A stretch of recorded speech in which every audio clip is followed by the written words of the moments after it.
Play In. Во петокот на широк сокој заедно со Дејанка го затекнавме и еден од најдобрите саксофонисти во Македонија, Горан Папас. Какви се неговите погледи кон музиката во Македонија и што тој изјави за нас, погледнете во продолжение. Play In. Битола ми е многу интересен град и многу малце свирен, морам да признам, и ми е посебна чест и задоволство што денеска свирам со Дејанка.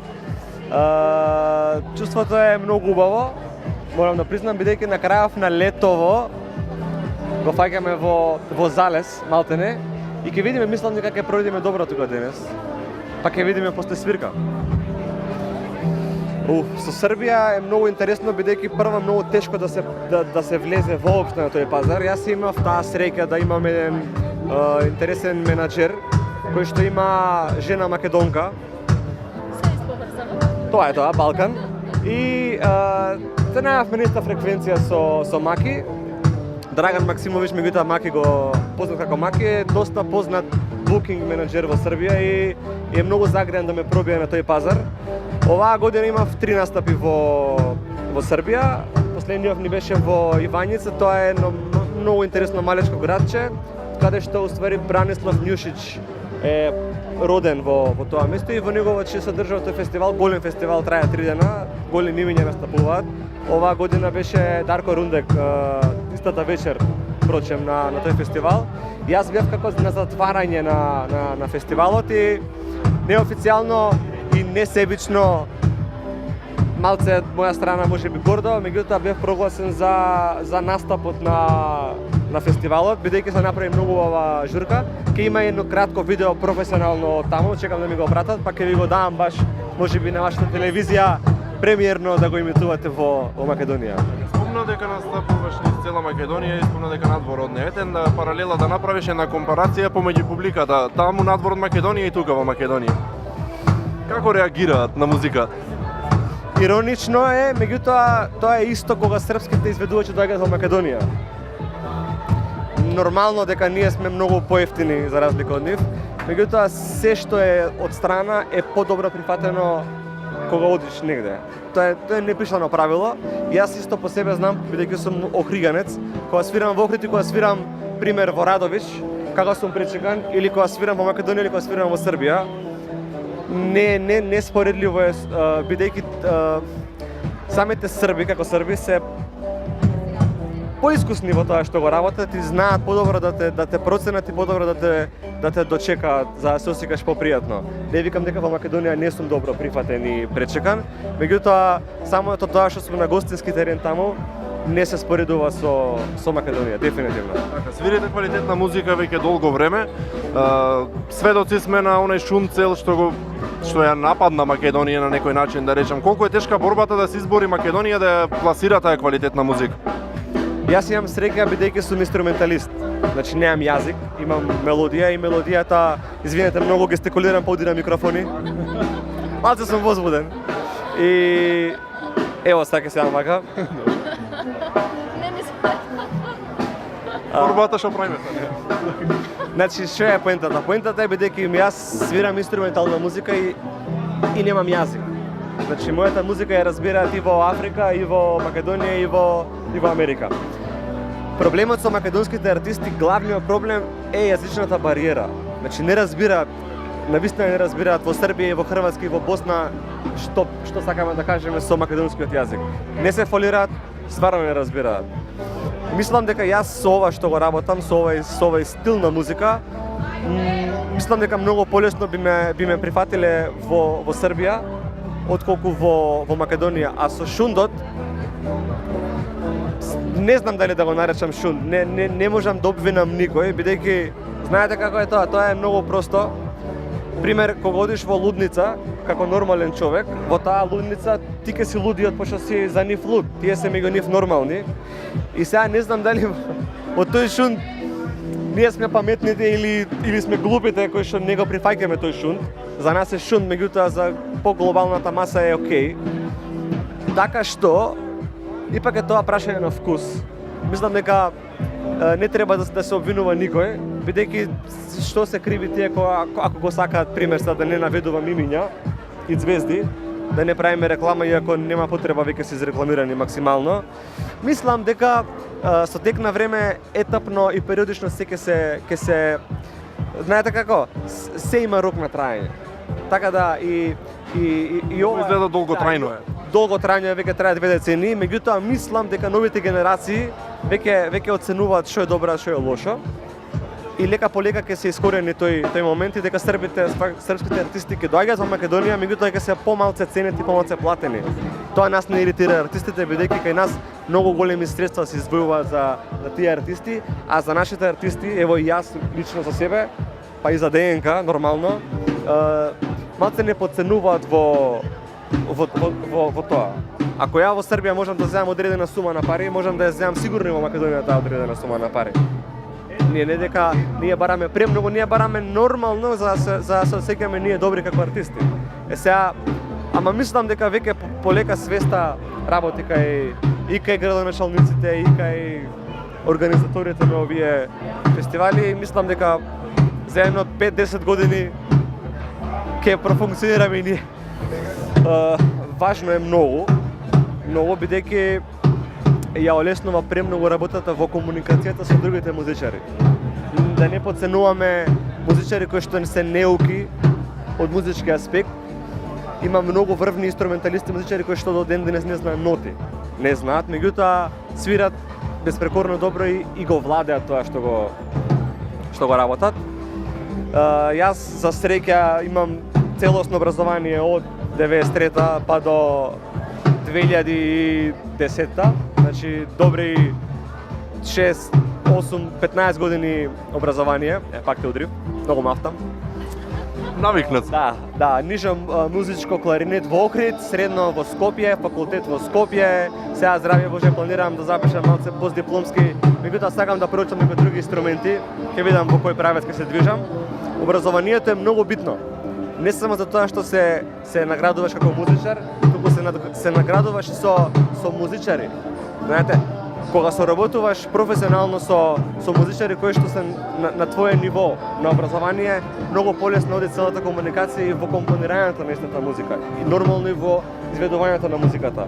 Пола бенд малтене се музички врвни инструменталисти кои што завршиле и средно и академија. Не е тоа мерило дека ќе се многу добри во тоа што го работат, меѓутоа за моја среќа денеска кога што настапувам со ДНК, повеќе од пола бенд се музички професионалци. И тоа премногу ја олеснува целата работа и целиот концепт на спремање на една numера од ДНК конкретно. Ова ги прашувам сите музичари. Свириш саксофон веќе известно време. Кога си почнал, верувам, љубовта била голема. Дали уште ја чувствуваш таа љубов како кога биле почетоците? Да. За мене лично многу интересна приказна и мене ми е пасија ударните инструменти. Ја немав како дете, немав врска со дувачки инструменти. Цело време тропав, имав тапани, малтене во Суперхитс кога бев и лупав на тој селски тапан фактички. На Лута Ганча, таа една numera многу популарна, беше тотален хит по фестивалите, меѓутоа во нишето музичко во Охрид немаше ударни инструменти. Ја бев машала буцко, така полничок. И се сеќавам директорот Пеце се сеќавам ми рече ти ке дуваш. Добро, ке дувам и ми така ствари почнав кларинет. Во средно музичко во Скопје од X причини не ме примеа на кларинет, ме примеа на саксофон. Сосема случајно ја почнав да свирам саксофон. Фактички тоа ми било судбина на некој начин. Почнав дури да верувам во такви работи, пошто тоа е реално судбина, не сакајки ми дале да свирам инструмент. А љубовта е огромна, имав сега една пауза од 2 недели, бидејќи саксофонот ми беше на мајстор, правев целосна репарација, ја бев на одмор и бев без инструмент и 2 недели избеснав. Бев со мојата девојка сега и вереница и викам многу, да, благодарам. Викам многу те сакам, ама многу ме недостига тој инструмент и не можам да направам споредба кој повеќе сакам, дали тебе или инструментот. Да, па веќе одговорот самата го даде. Тоа е тоа, значи не прикосновен евергрин, не прикосновена балада, не прикосновена балада и мислам дека таа песна ќе биде векови хит. Значи не веќе 20-30 години, во наредни 100 години нема да се направи таква балада. Баш поради тоа се одлучив за таа песна да ја преработиме со Александар Масевски и дефинитивно беше прифатена многу добро и од медиумите, и од публиката, и од вас сите кои што гледате.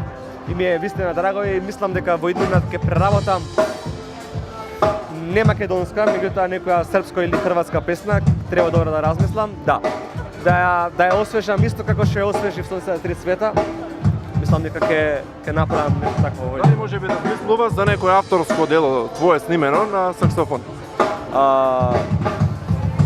Сега тука малце ќе те поправам. Јас имам веќе 8 мои авторски номери. За ново мислам зборувам. За ново, да, апсолутно, работиме на случајот. Сега веќе го завршив тој фамозен албум кој што го зборувам веќе 2 години. Се извинувам, ве излажав 300 пати ве излажав. Сега ќе. Веќе е завршен. Нема веќе лажење, завршен е веќе, само треба да се направат тие подготовки за пакување, за издавање, за промоција малтене. Не знам на кој начин ќе е промоцијата, се надам дека е нешто интересно. После тоа планираме нов проект. Нема да ви го откријам, но ќе е убав. Ќе има и авторски мелодии од кои што извираат од мене и ќе има нешто преработено од целиот Балкан.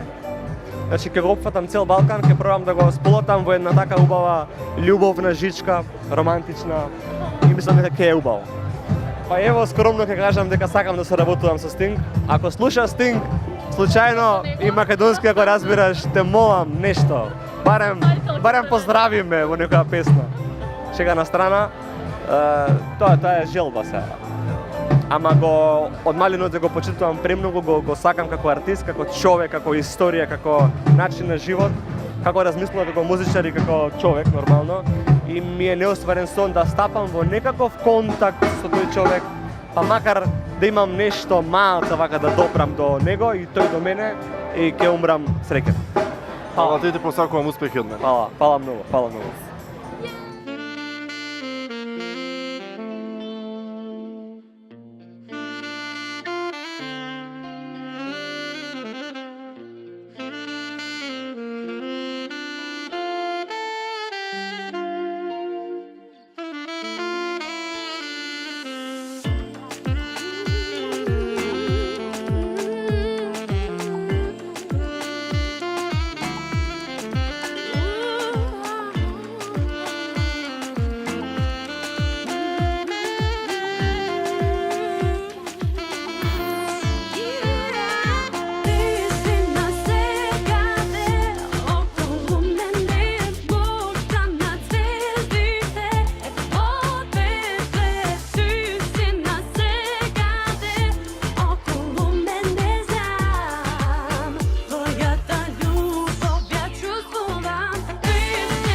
Play In.